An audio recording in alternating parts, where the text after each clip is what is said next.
Hi, I'm Bernard, and today I'm here with Chris. Hey, Chris. Hi, how are you? Good, thank you. Chris, can you tell us something about you? I read that you volunteer a lot. Yeah, I love volunteering. I actually have a company that works with people and helps create a love of movement. And I work with a lot of people that are on the autistic spectrum and people who are neurodiverse and have been doing it for many years. And I love it. I love helping people. Wow, that actually sounds very impressive. Thanks, man. Is it correct that you traveled with the Green Lion before? Yes, I worked with them in 2017 in Singapore, Thailand. Okay. Why did you decide to travel and volunteer abroad? So the company that I worked for at the time allowed, if you worked for them for 2 years, they would send you anywhere in the world and would keep you on payroll as long as you were volunteering. So I found the Green Lion through another company in England, and they connected me with the Green Lion, and then I ended up doing that volunteering, at least tried to, in Singapore, Thailand in 2017. All right, you're saying you tried to. Can you tell me exactly what happened while you were in Singapore, Thailand? Yeah, so I was there to do sports and activities with some of the local kids there. And when I was there, there was about 30 of us, and the whole thing was run by this guy named who I believe was Scottish, and he had been running it through the Green Lion for quite some time. And he was in charge. He was like our emergency contact. He was our only English speaking contact. He was kind of our guide to the outside world. He was the only person that we knew that we had contact with out in this very remote town in Singapore, Thailand. And one of the first nights or two that we were there, we were all across the street at this bar and hanging out, and our contact was there, and he was extremely intoxicated. He was slurring his speech. He could barely walk straight, and he was being to what I deemed to be very inappropriate with the people that were there. It was composed of mostly people ages 17 and up. And he had his arms around people. He was like whispering into people's ears. He was being extremely inappropriate.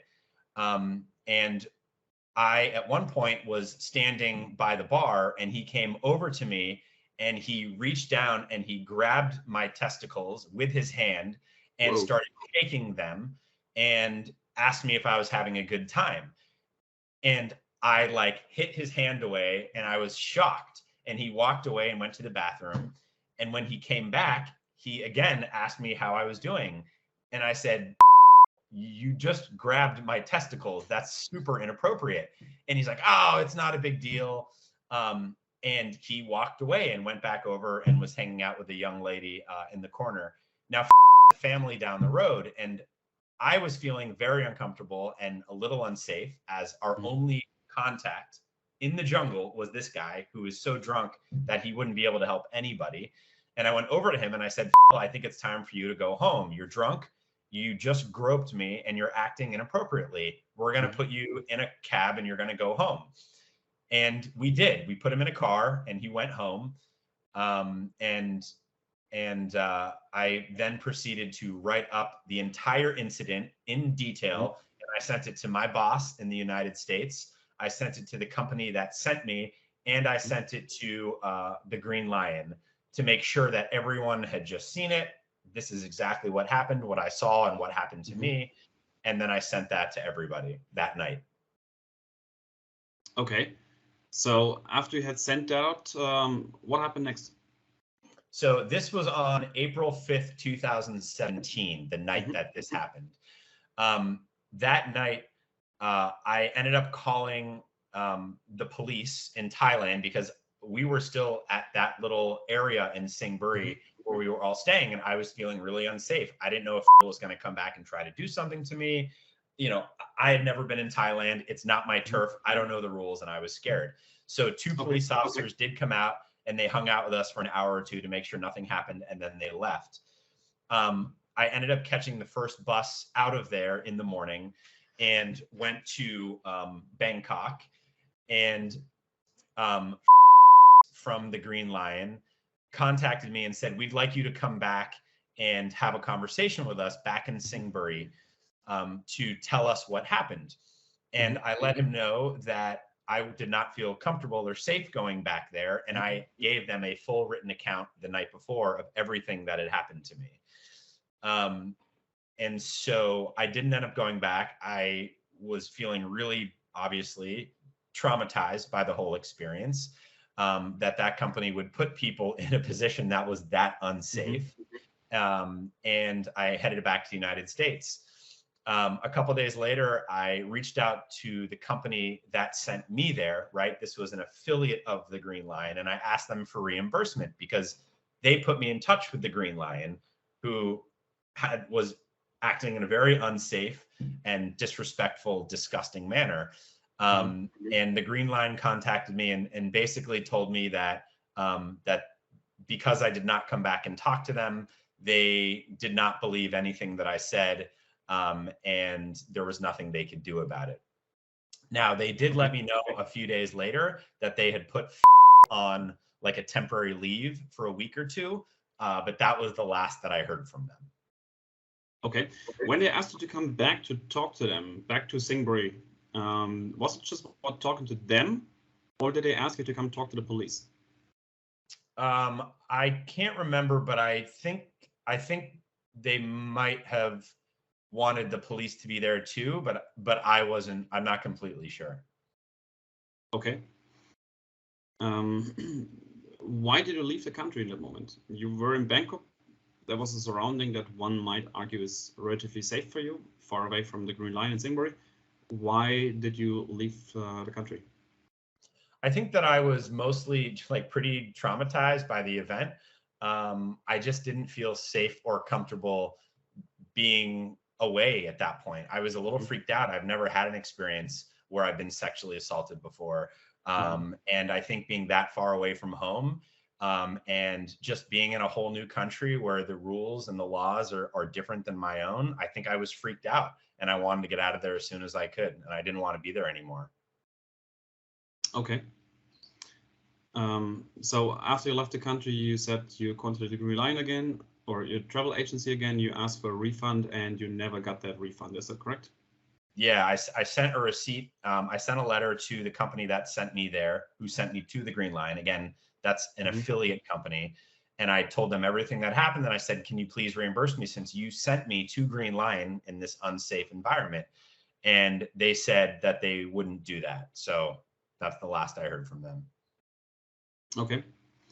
Now, if somebody said you made all of that up, that I suppose would be a very hurtful comment to make, because given the trauma that you have had to go through, that's probably the least thing that you would want to deal with.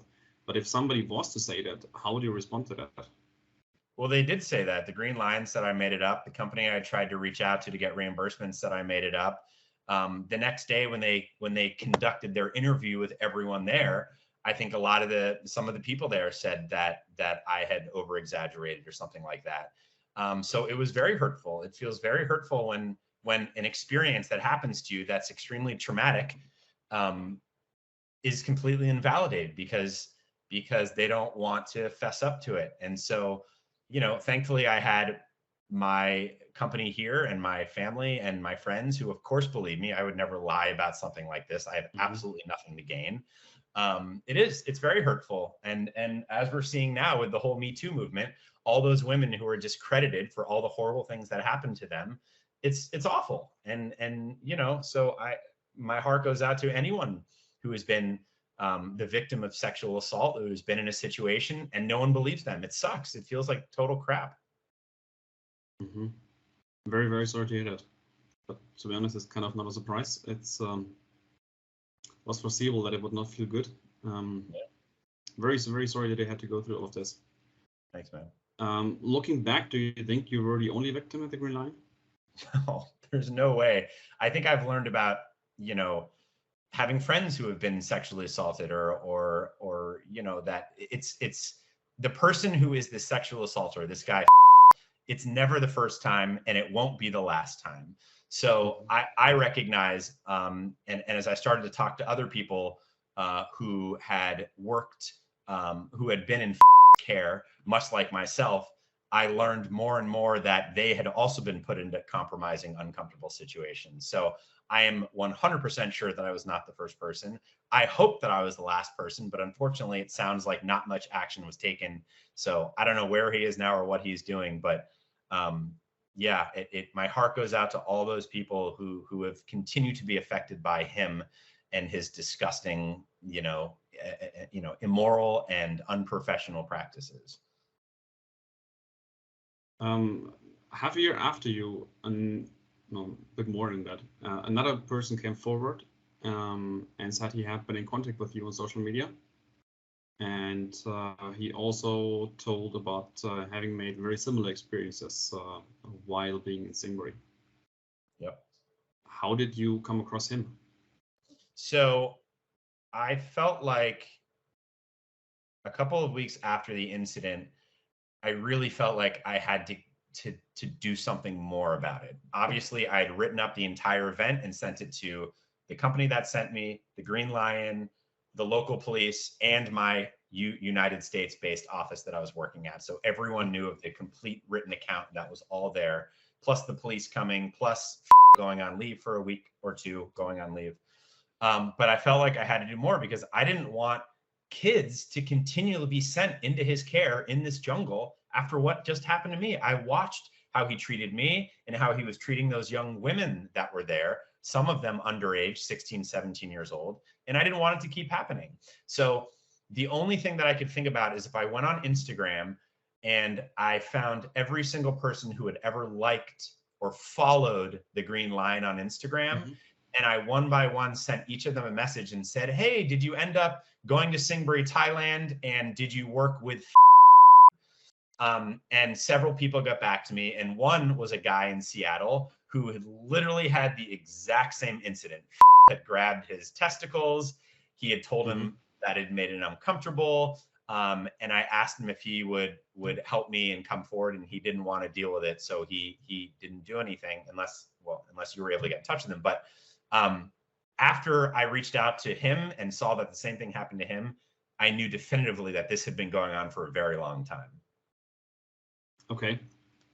So when this guy then reached out to the Green Line, they responded back with a counter accusation of saying you actually made inappropriate moves towards a girl. Has anybody of the Green Line? Sorry, to the guy about you. The guy was coming forward and saying, hey, I've been talking to Chris. I've had the exact same thing as he. And the Green Line answered back, did you actually know that Chris made inappropriate moves on a girl? Has anybody of the Green Line team ever discussed any of these accusations with you before? No, I was only there for like 2 days, so I can't imagine how that would even have been possible. How do you feel about them making accusations against you to a third party? I mean, I recognize that they're going to try to do anything they can to save face, but the bottom line is they have someone that is in control of hundreds and hundreds of young people all the time, and he is a sexual predator. That's the problem. So that needs to get fixed, and that is why I'm speaking up today with you and have been before. Is there anything else you would like to add for either anybody working in the travel industry, maybe working with the Green Line, or anybody considering traveling with the Green Line? Anything you would like to tell them? My only hope is that people will speak up. I know it's hard. It was not easy for me to speak up. I was immediately discredited by the Green Line, by their affiliates, and that felt like crap. But my hope is that knowing that this guy is a monster, he is a terrible person and has been inappropriately molesting people for decades. My hope is that you will join us and speak up so that he doesn't do that anymore. If we can get him in a place where he's in jail, or at least not working in the care of other people where he's the only contact, to me, it's like it has to stop. It's not okay. Okay. Thank you very much. Thanks, Chris, for taking the time. You're welcome. And also sorry, to be honest, for bringing up all the memories again. I know it's really hard to relive them. So it was brave of you to have this call today. Thank you. You're welcome.